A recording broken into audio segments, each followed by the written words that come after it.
Hello, everyone. I wanted to start our class today diagramming what's due. You'll note in the future, as I'm recording my face-to-face classes, there might be discussion of homework that differs from the online class. The online class, you all have to take notes and upload them and take online quizzes. The rest of the class is about the same. We have a couple more writing assignments, and this is because you're not there in front of me, you don't have to come to class, and so I need to gauge your learning a little bit more rigorously. So this weekend, by Sunday night at midnight, you need to upload the notes from the first class, from this class, and take a short online quiz. I believe at the beginning of last class lecture, I went over where you can find these, but may as well try this again. Let's take another look here. Let's go to our main class page. I'm going to set it to student view so it looks just like you'd see it. And when we go to chapter 1, we can either click on chapter 1 here. We could even click on the assignments here. The assignments are here and here. I'm going to go to modules. So at the bottom of every week's chapter module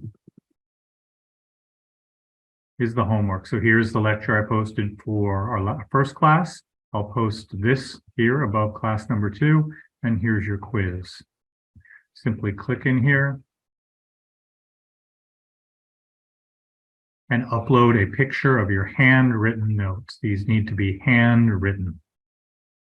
Now, remember, as I mentioned last class, what's probably best is to do this on a cell phone using the Canvas app, which is free. Note the quiz. Do it on the computer or your phone. Look over your notes. Make sure you've read the chapter. Press Take Quiz. And it should be self-explanatory how to take the quiz and submit that. Now, for next week, before you watch the lecture video for next week, make sure that you have read chapter 2. I'll have some questions in there I'll want you to answer, and you'll need to have read chapter 2 and understood it to be able to answer some of those questions. Now it's on to the lecture. I'm going to try to make this as interactive as possible, as always in this class. Sometimes, there are things that I need to just say just because it is a college class and I need to get some information across. But as a teacher, I really want this to be as interactive and as engaging as possible. And listening to me in a PowerPoint isn't always the most engaging thing. I get that. So now, what I want you to engage in right now for your homework, for the notes, is write this down. Remember what the idea is for me here. Whenever there's something in red, so notice the red bullet point and then something right there, that's something I want you to write down. So this definition of economics, I want you to write that down, but I want to talk about it in greater detail.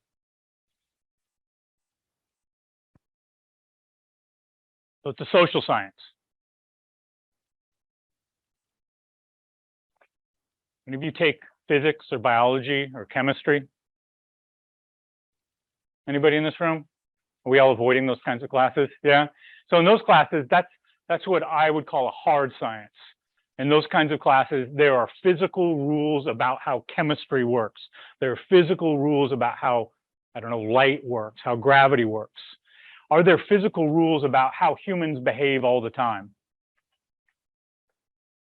Are humans predictable? You get what my point is here? And while I'm writing, I'm just trying to kind of give you some background story. I know you're writing and your attention's divided.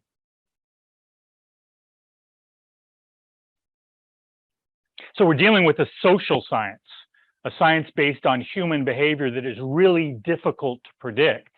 And so one of the things that I'll be doing as your teacher is also saying, here's what economics is and here's where its flaws are. And its flaws are its ability to tell exactly what's going to happen. We've heard that there's possibly a recession going on right now in our country. We don't know for sure if it really is taking place. And it's based upon human behavior that we can't predict. And as we talked about last class, and as you've experienced over the summer with gas prices and food prices, we don't know exactly how people are going to respond to that. And if people are really worried about their budget going forward, remember that formula? Look at your notes from last class. What in that formula on the demand side, what might people do less of? What letter is that? We're thinking about individuals now worried about their pocketbook.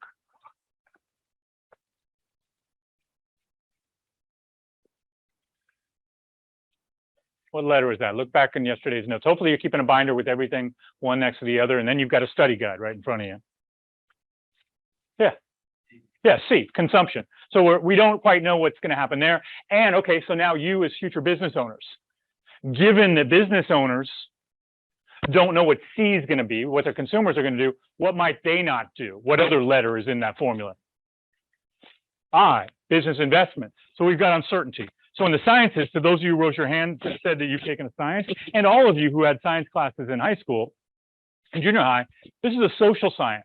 So it's a soft science. We can't absolutely predict what the future is. We can give you general ideas of what things, where things go. We also are very, very interested in using things efficiently. That is, we use labor efficiently, that we use our inputs efficiently, that we try to maximize outcomes. So if we're looking at a problem in our country, we all have opinions about homelessness, right? We all have opinions about, I don't know, the minimum wage or drug legalization, right? That's fine, have an opinion, but economics is about looking at, okay, let's see if we try to change a policy, legalize pot. Hey, legalize, I heard people in Colombia saying we need to legalize heroin and cocaine. So let's say we do that. Does that make homelessness better or worse? What do you think? Yeah, I might guess worse, right? But you would test that. I don't know which state or city would decide to. The federal government wouldn't like that. And you see what happens, right? So we're about efficient solutions, looking at data, looking at treating a problem. So here's another one. What about building all those tiny houses that we built, 144 tiny homes here in Chico for the homeless? Did that help or hurt? What do you think? What did you see? What did you see downtown in the park? I saw some drop. Right, it's still around. It didn't take care of everything, but I think there, if you look at building affordable housing and maybe even tiny homes, you look at the data in different cities, and then you've got a treatment, right? Then you have a plan that you can use efficiently to try to take care of some kind of human need to try to gain satisfaction. That is, have people in homes and have cities that are more livable. We also are dealing with the reality that we're dealing with scarce resources. And so if there's scarce resources, all right, so today, this is why I record this class for my online class every semester and don't leave a tape from previous semesters, because everything's changing in the world and economics relates to what's happening. Today, Joe Biden did something for me. He's got my back today. What did Joe Biden do for me? Yeah, what did he do for me? Yeah, he forgave $10,000 worth of loans if you make less than $125,000, and another $10,000 if it was a low income loan. So total of 20. Those aren't my loans. I paid mine off. I was just smart. I was just stupid enough or kind enough to take on my ex-wife's loans, and so now he's paying off my ex-wife's loan. So I'm kind of stoked about that. Now, for me personally, I'm stoked. What about the person, like I've got buddies who went to college who took out student loans and paid them off? How are they feeling right now? They're pretty furious, right? And now, what does this communicate to you? If you take out student loans, what might happen? They might be forgiven in the future, right? So what might it make you do now? Take out more. This might not be an efficient solution. So I'm saying to myself, hell yeah, I get that money off of my debit side of my balance sheet. But in terms of society, I'm not sure if this is an efficient use of our resources, right? Because this is tax dollars that are going to go towards this. So economics really is about the fact that things are limited and scarce. We have to find the best way to use them that are most efficient, that can create the most satisfaction of our wants and needs. If you take me from microeconomics, and I think like 5 or 6 of you in here are in both classes, I talk more about psychology and satisfaction as it relates to money and other things.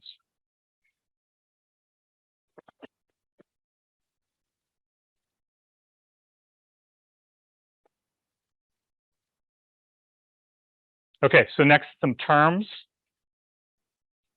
And with these terms, what I want you to do with those 4 there is I want you to leave a lot of space. So I'm going to get you to work together in the face-to-face class here. And I want you to put down, those on the online class, what is the definition in your own words?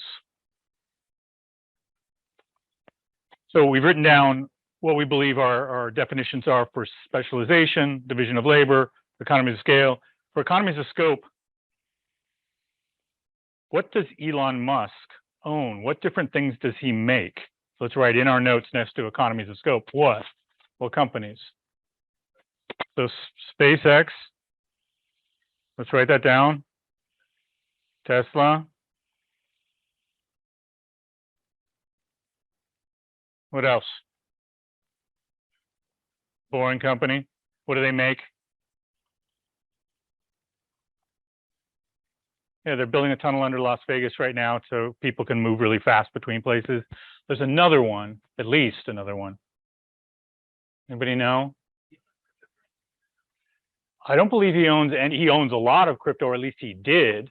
I have a feeling, that was a bit of a game. He's a bit of a showman, as we've noticed.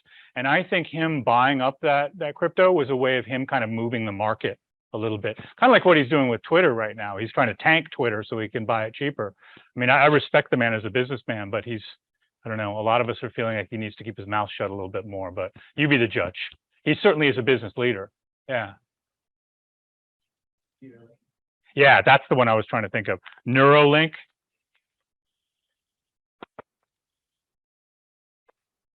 Okay, spell it for me. I'm dyslexic. N-U-E-R. All right. You sure? I'm dyslexic, but it certainly doesn't look right. I assume. EU. That feels better. Yes. Yeah, you'll see this semester my spelling isn't great. We all have our strengths and our weaknesses. That's one of my weaknesses, and I live with it. I'm very open about it. So I'll ask for help and try not to be embarrassed. So he does a lot of different things. That's a wide scope of things. Now, economies of scope get at the idea that somebody who's good at one thing can be good at something else.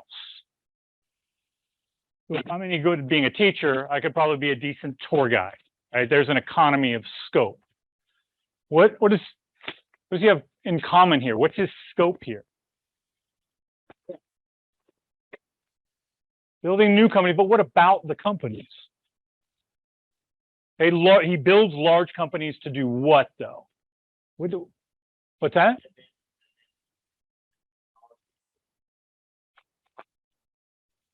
I think the three of you got it together in that he's building new big companies that solve really big technical challenges, right? Does that seem about right? That's what the scope is? And so I think he's thinking about other things. I haven't been following him lately. Does anybody know? So I know he's talking about, he's always talking about what next venture he's going to, I guess Twitter, but yeah. Okay. So again, his economies of scope and starting big companies solving big technical problems. AI, artificial intelligence, is a big technical problem to make a computer think like a human being. Will it happen? What do you guys think? Will there ever be a computer as smart as a person? Yeah, you all think so? Yeah, that's interesting. My generation's like, no way, but I think your generation's a little more understanding that there is no technical barrier anymore. And Musk has kind of shown that, right? That's the point. Build a big company and solve a big problem that us old folks go, you're never going to be able to do that. He's all, screw that, I'll do this. So economies of scope are being good in one area of business. It means you also have the capability to do something in another area of business. So write something down to that effect. And then what I want to do is go into some examples that we're going to learn in macroeconomics around this.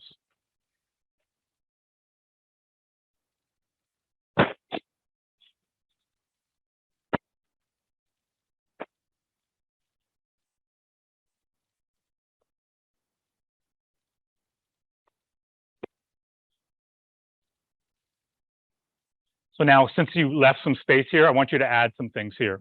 So under specialization, I want to bring in now some of the ideas that we're going to be learning about this semester. And if you don't have room along the side somewhere, I'm not going to be a stickler. But I want you to write this down. The more we have bites of the apple, so to speak, of this information, the better we're going to retain it. So when countries specialize in making certain things, they can be somewhat better than other people at making something. That means comparative advantage. What do you do that's better than your peers?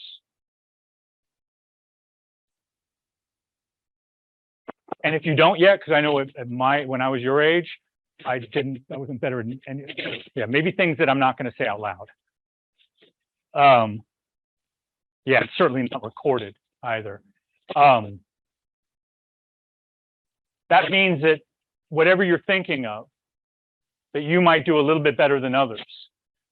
Somehow you've specialized. In other words, you've done what? You've done with the guitar more than others. And practice. I'd say practice is the key to specialization. And then with more practice than others, then you have a comparative advantage. There's no doubt he's the best guitar player in this room, right? He has, well, is there anybody else who wants, can we have a guitar off one day? Can we go play? Yeah? Can we test this proposition someday? That's killer. You guys bring in your guitars, we'll do this. So there we're looking at comparative advantage. I don't know what our test is going to be for who's better. I guess a vote, right? Man, but we don't want to hurt somebody's feelings, do we? Who cares? Ruthless business majors, all right. So somebody's practiced more than somebody else. That gives them comparative advantage. And then, okay, let's say every country does something a little bit different and better than others. Colombia grows great coffee. They also grow other things that other countries don't grow, but I won't stay on that one, right? The United States, we make really good high-tech equipment. And okay, we make really good high-tech equipment to extract oil as well. And they have a large oil reservoir there, or reserves of oil. So what do? They pump the oil. What do? We sell them the equipment. Who benefits? Both sides benefit. And so this is the reality of why we trade internationally, is if just like, do you make your own, I don't know, did you make rice from scratch? Do you go grow your own rice? I don't know if you guys eat rice. Do you make your own pasta from scratch? You go out there and grow the wheat? You do? Do you grow the wheat too? Okay, that's what I'm saying, right? None of us, I think, take any food stuff or most of the things in our life and make it from raw material to finished product, right? We're relying on others who have comparative advantage in that.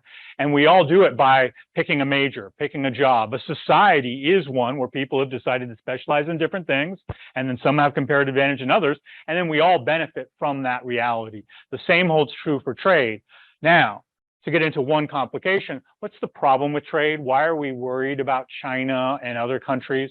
Why does that come back and haunt us? What's our worry around trade with China?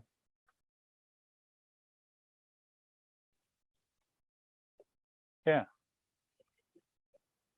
It'd be unfair. What about, yeah.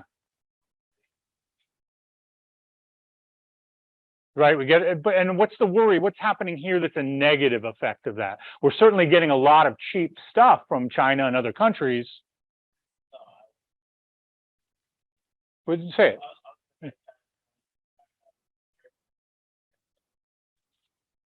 That's a really good point, that maybe we become too dependent on China with the stuff they make. Right, so too dependent. And then what about the jobs that we used to have that now are being done there? Right, the feeling is in this country that there are fewer jobs that are available for people without college degrees because we've sent manufacturing overseas. And so there is that, what I call a caveat, or that exception. Most countries can benefit from all this, but there are unintended consequences. So division of labor. What we're going to learn more about in this semester is about the need for people with different skills in an economy, a division of labor, so that we can have more economic development.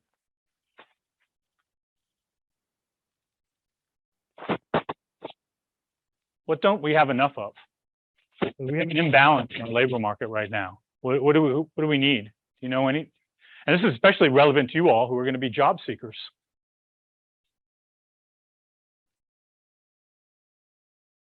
Any thoughts? Are you majoring in something that you know we need new workers in that field?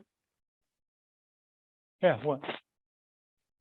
Appraisers, is that right? Good. Are you going to do that? Fantastic. My cousin does that. He loves that work. What else? Yeah. We do need teachers. Are you going to be a teacher? Okay. Yeah, we have a great shortage of teachers. Teaching folks, one of the best jobs on the planet. I've done lots of careers, the best job. Absolutely.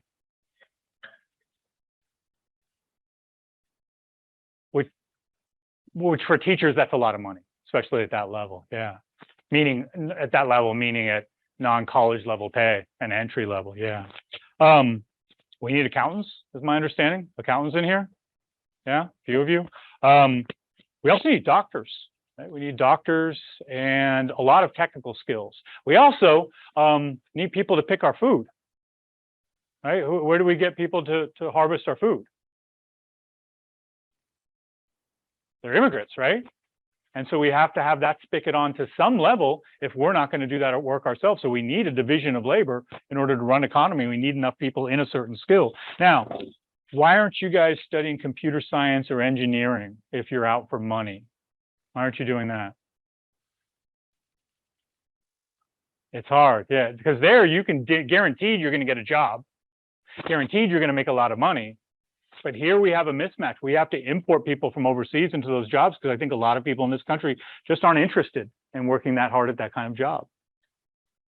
All right, the next idea of economies of scale. We are at an incredible advantage as a country because we have so many industries that have reached scale that we can dominate just about every industry on the planet. What does that mean? We have so many industries that have reached scale. Yeah. Yeah, and are producing so much, right? We're producing so much. We're so efficient. Good luck making that overseas and competing with us on quality and price. This is why many countries subsidize. Their government gives money to industries to get them rolling. What industry have we lost to China that's really important to our future environmentally? Anybody know? They got to scale on these products by putting huge amounts of government money. And now I don't believe you can find an American-made chips are one, but you can find American-made chips, but just not as many. Solar panels. They've taken over the solar panel industry because they've reached scale that any manufacturer here that starts up isn't going to be able to make them efficiently, as efficiently, to charge a low price to compete with China.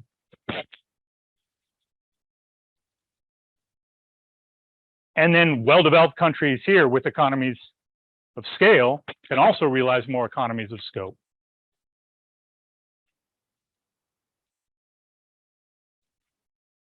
So on that point about chips, let me bring that up now in context. The Congress and the president just agreed in the last several weeks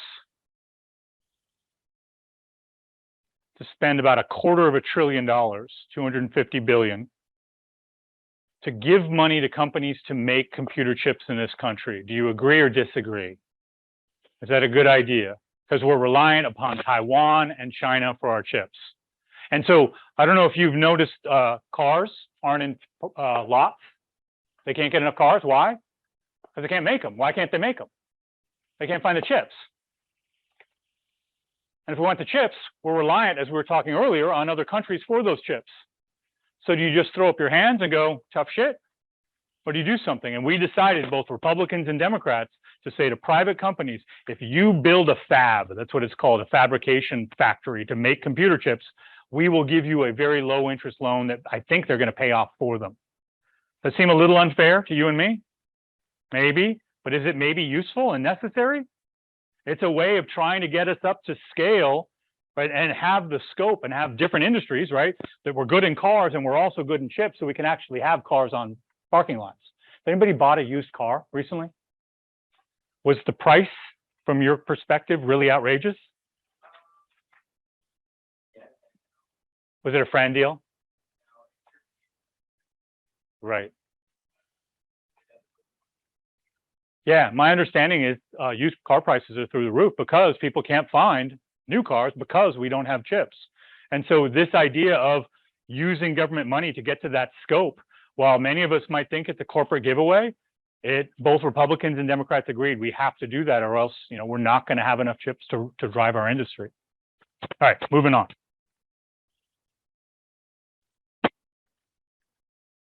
So some things on reasoning and thoughts and ways that we can avoid some pitfalls in our understanding of things. And I'm going to be asking questions around this as we go through the semester. So you're going to hear me say, is that positive or something else economics? So positive economics doesn't mean that we have a low inflation rate. It doesn't mean that people have lots of jobs. Positive means that it's something that's objective, that it's based on data and facts.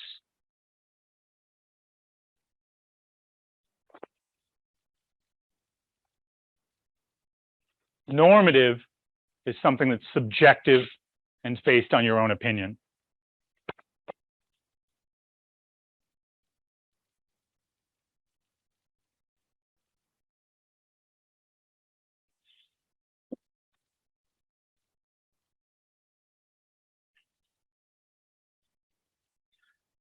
Is anybody willing to speak up and say an issue that you care a lot about?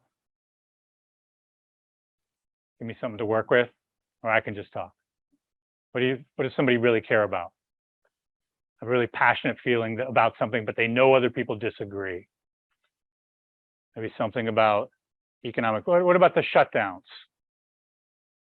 Nobody has a feeling about the shutdowns for California? Okay, thank you. Logan, right?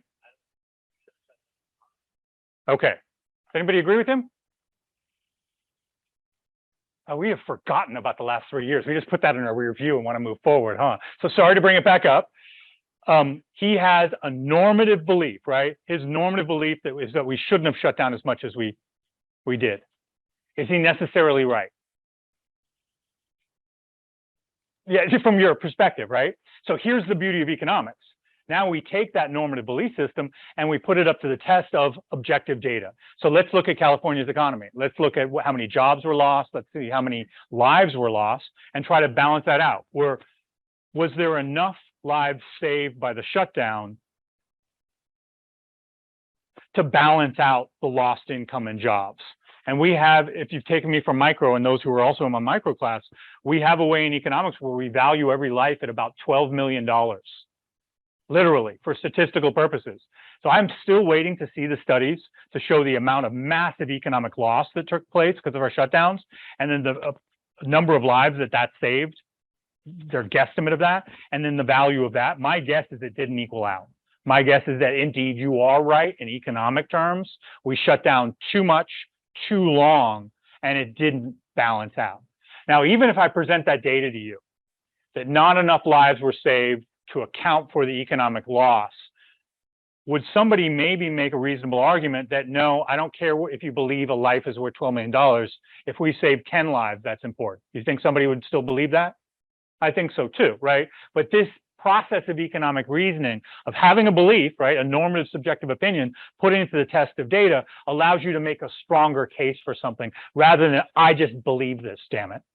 So an example, so something combines two. Don't have to write this down. Remember something red there. So do write inflation caused by Biden.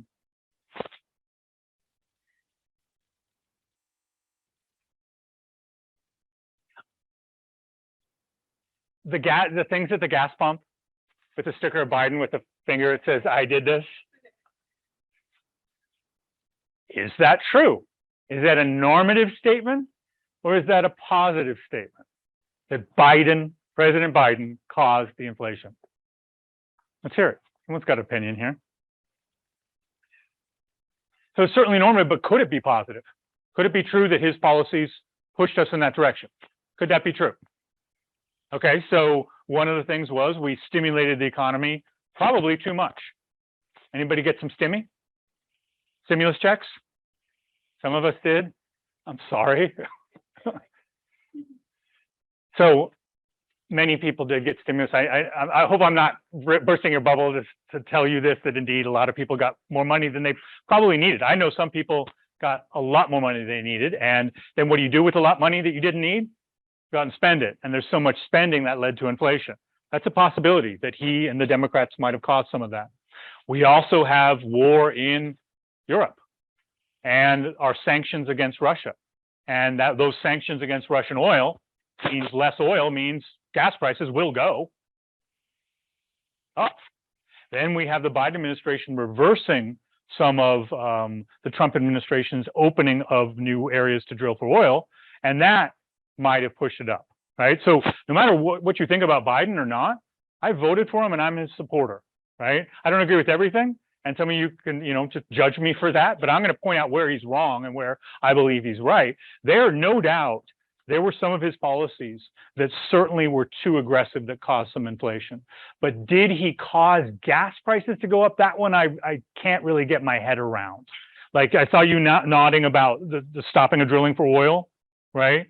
That's kind of a long-term effect that wouldn't have hit right away. The sanctioning Russia, absolutely, right? We could choose not to sanction Russia, and that would have limited those gas prices. So here, what am I telling you? I think the evidence is mixed, right? And so you need to look at evidence to try to make this statement and say, absolutely, it was caused by Biden.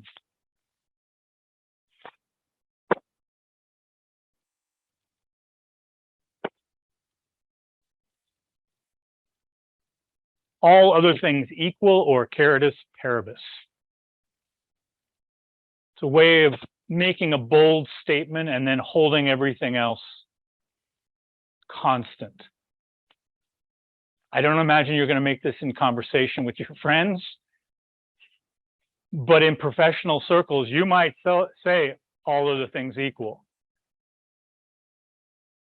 Okay, so don't write this down. Just say this. Let me just use this as an example. Biden's policies won't cause high inflation, caritas paribus.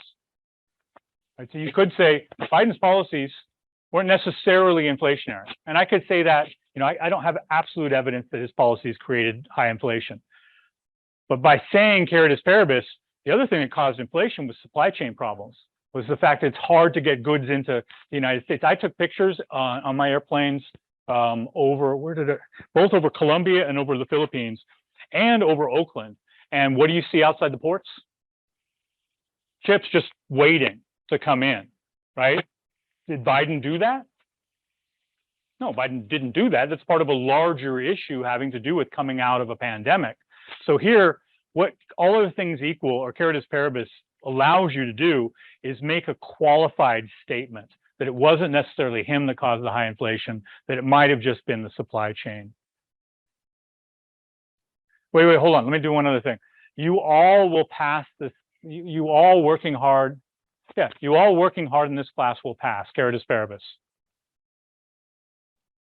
I'm basically saying all other things equal, right? That we don't get shut down and have to go back online. We're not going to. I don't dare let that happen. But I'm making a bold statement and also saying all other things equal, holding everything else constant. We also make purposeful simplifications in economics. Remember what we're dealing with. We're dealing with human beings, and human beings are incredibly difficult to predict. Here, let's draw our first graph.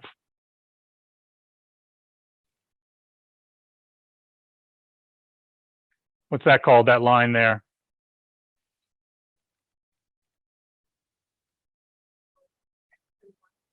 So what's this one? Y-axis, this is the x-axis. More on that as we go. And then here, along this axis here, from 0 moving up, we're measuring, let's say, the price of a product. Did you all have high school economics? Yeah? You did this at least, right? In high school? No? You're online, huh? Yeah. So someone was saying something somewhere on a computer, right? Okay, so here's somebody in front of you, and we'll spend more time on this. I just want to give you an idea. You have price from 0 going up. And then here, this is quantity going from 0 out. So notice what I mean by that. That the value of both of these things at the intersection there are 0. And as it increases out in this direction, both up and out, the quantity number is increasing, the price number is increasing. Now, if we have, let's do some prices here. Let's do $10, $5, and just assume 1 through 4 and 6 through 9 here. And then here, of course, let's do, I don't know, let's make this a little bigger, 20, and then out to 100. So let's say you're, I don't know what kind of product you're selling that you're determined. You tell me, make it funny. It's on you now. Something between $0 and $10 that you're trying to sell. Yeah, what do you got? Rubber clown noses. Okay, rubber clown noses. You're getting to the rubber clown nose market and you're determining how many you're going to sell. And so you go and ask people, how much will you sell at different prices? So do this. Do some dots like I'm going to do here. There's somebody who really likes a rubber clown nose out there.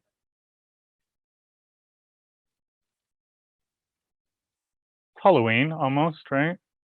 Someone's going to be a clown.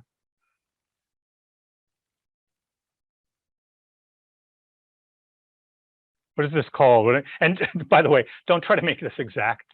You're just drawing dots, right? You're just drawing dots. What's this called? You're making a scatter plot of dots. So that is different information you've gathered for how much people will pay and how many they'll buy for rubber clown noses. Now, you have something in economics called the curve right here. Do you know what this curve is called? What's the curve called? This is a demand curve. So now draw a line that basically approximates this data and label it demand. In high school, did you learn about a demand curve? Yes? Some people, yes? Looking around, yeah? There's no such thing as a demand curve. It doesn't exist. It's a purposeful simplification, right? All it's doing is taking this data saying that people at this low price will buy this quantity, people at this price will buy this quantity, finding a line that best fits that data, and then we're saying demand tends to be very, very low at $11 and very, very high at 50 cents. So it's a purposeful simplification. It's not a real thing because, again, we're dealing with human beings who are very difficult to predict.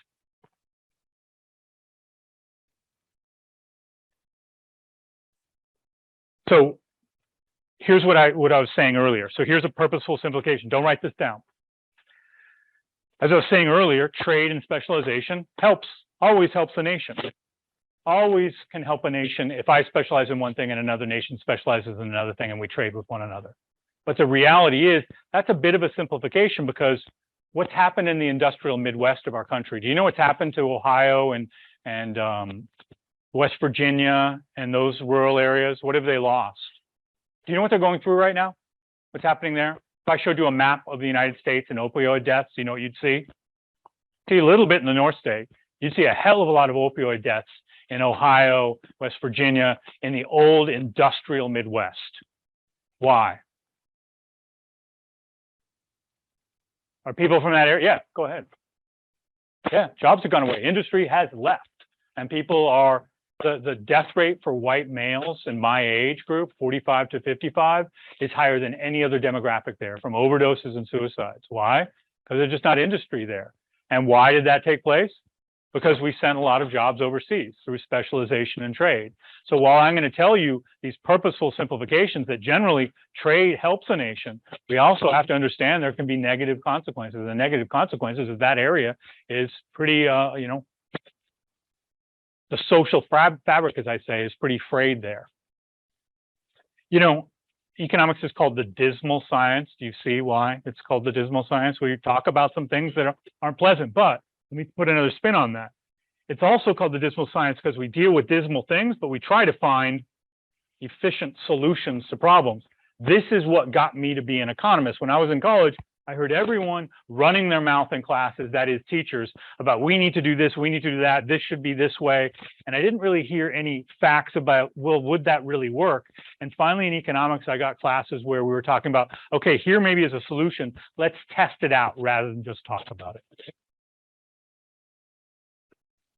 this right down again, where it's red, write it down. Confirmation bias. This is where we find information only to support our opinion and deny any information that opposes our opinion. All of us are subject to this as human beings. Do you notice it in others when you have arguments about sports or politics or music or the best album, best band? You do? What, in politics? Right. Everyone is subject to this, so we all just need to be aware of that. You're going to have an exercise where you try to pick out a place where confirmation bias is, whether or not it's taking place. So here, don't write this. So everyone's talking about inflation now, how high it is. There are some people who are saying, no, it's not Biden's fault at all. And there's some people who are saying it's totally Biden's fault, right? And they'll only look for information that either says he's at fault or he's not. I remember when, so let me change the page to Trump. Remember when Trump was president and the economy was doing really well. Remember my anti-Trump friends saying the economy is horrible. And I go, well, I didn't vote for him, but no, it's not. Well, yeah, it is. He's destroyed it. What are you talking about? It's not destroyed. I mean, you could have, your own opinions about any political leader, but people will often, given their own points of view, only state one side or the other and not look at the areas of gray. Do you see that in your own life? With others, especially. Do you? Yeah. So hopefully in this class, we're going to get a little bit more sophisticated. We're going to be able to live in that world of gray of, I might not have liked Trump, but he did these things that helped the economy. And I might, personally, I might like Joe Biden, but man, he's been really stupid about this thing, and live in that gray area rather than that black and white area where we're only looking for things that support our own bias. The reality is, whenever I say something I believe, whenever you say something you believe, you know what you get? You get a shot of what is it? Epinephrine, not epinephrine. Not adrenaline. It's the happy dopamine. Thank you. You get a shot of dopamine anytime you say something you truly believe in. In other words, when you say something you truly believe in, you get a little high, right? So evolution has somehow made us into these creatures who only want to believe and say what we believe because it gets us a little high. And maybe that really worked when hey, there's a lion who's about to eat us. And that helped us, survive as a species. Now in our massive information environment, it's not as necessary evolutionarily, but it's a reality. We get a little high when we state something we believe, which makes us a little immune from hearing another side of an argument. We also are subject to something called the Dunning-Kruger effect. That the less we know, the more we are sure of ourselves. The professors, the researchers who came up with this idea did a dirty little trick on their students. They put on their final a little thing to say, what grade do you think you got? To prove this. So the A students put that they got, well, let me start with the other side. The less you know, the surer you are. The people who got D's thought they had C's or B's or A's. And the opposite was true. People who got A's actually put that they got D's or C's. And I think there's some logic in there. That the reason you're an A student is because you don't think you know shit. You work your ass off because you don't have confidence in yourself. Whereas the student who isn't doing so well thinks they're really better than they really are. I don't know if I have anything other to say for you individually about that, but I think it's an important fact to know about ourselves, that sometimes the less we know, the surer we are, and it's kind of a coping mechanism. If you're noticing here in these last two, economics also deals with psychology, right? We're dealing with human beings and how we function and how we perceive ourselves and others. And that's what makes economics really interesting to me, that it's not just about an economy, it's about human beings. Okay, just a couple more. So post hoc fallacy. That one event might cause the following event, that a preceding event might not cause the following event.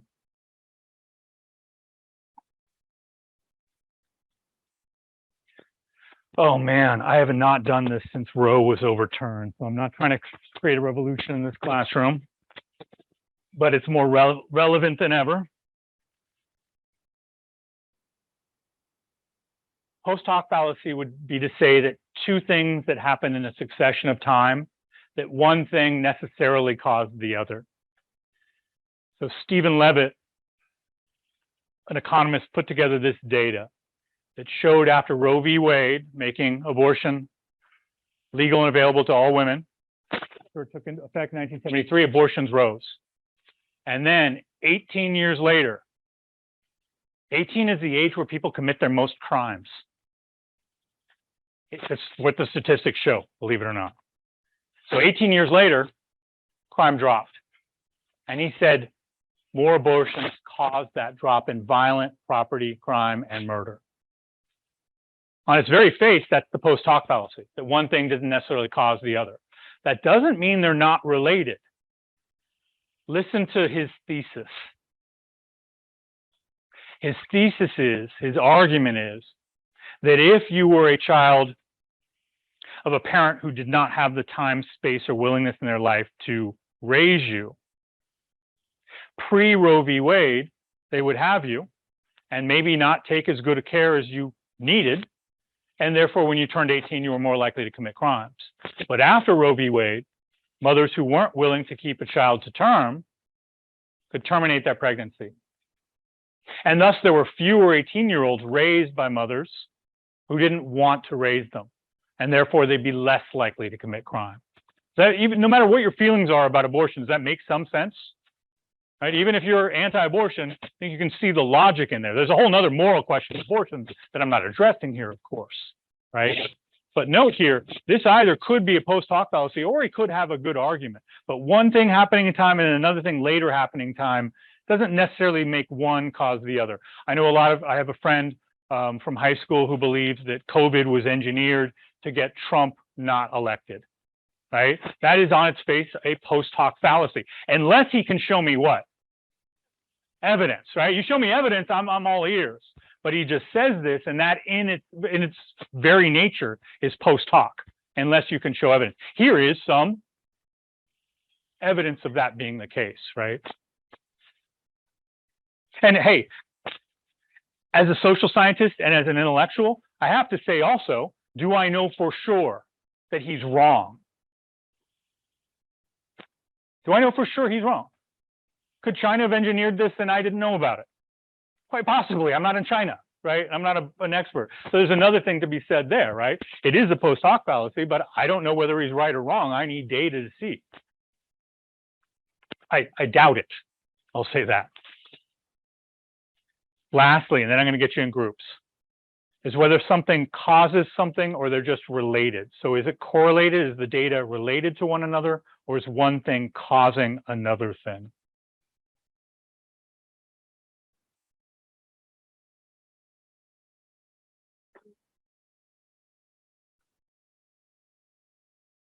This is data showing that the people who've drowned falling out of fishing boats directly correlates with marriage rate in Kentucky. Is one causing the other? So what is it? Correlate or causal?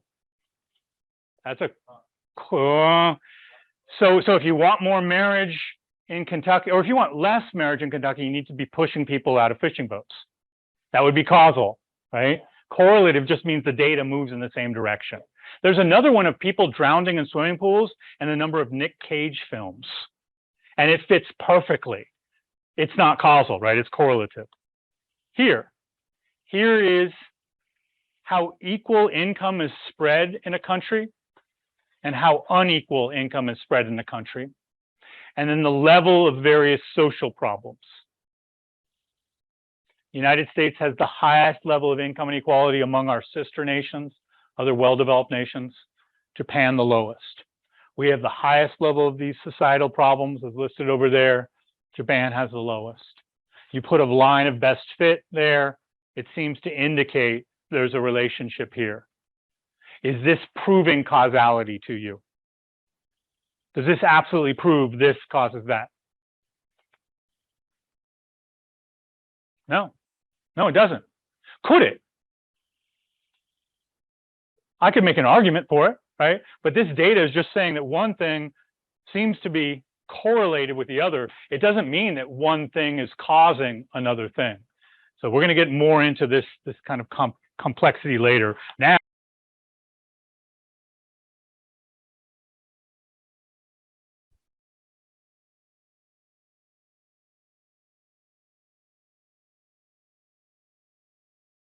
To end class today, given the lecture you just listened to and took notes on, and given the reading that I had you do, and the reading was in reading assignment under chapter 1, I want you to apply the information from Uber Got Lost, that article there, to the concepts that we learned in class and are explained in chapter 1. There are two answers that likely could have one or the other of the possible answers listed below, but there is a best fit. And so part of the way I'm going to grade your notes is not only their completion, but how well you've done on these in-class checks for knowledge. So please pause this video now. There's no more content, but you need to simply answer these questions. Now, you don't need to rewrite the question, just write one and then one of the possible answers down below. Please remember to upload your notes from this class and the previous class and take our short online quiz on chapter 1 and the lectures and material from chapter 1. Have a great weekend. We'll see you next week. Remember, everything's due by midnight this Sunday.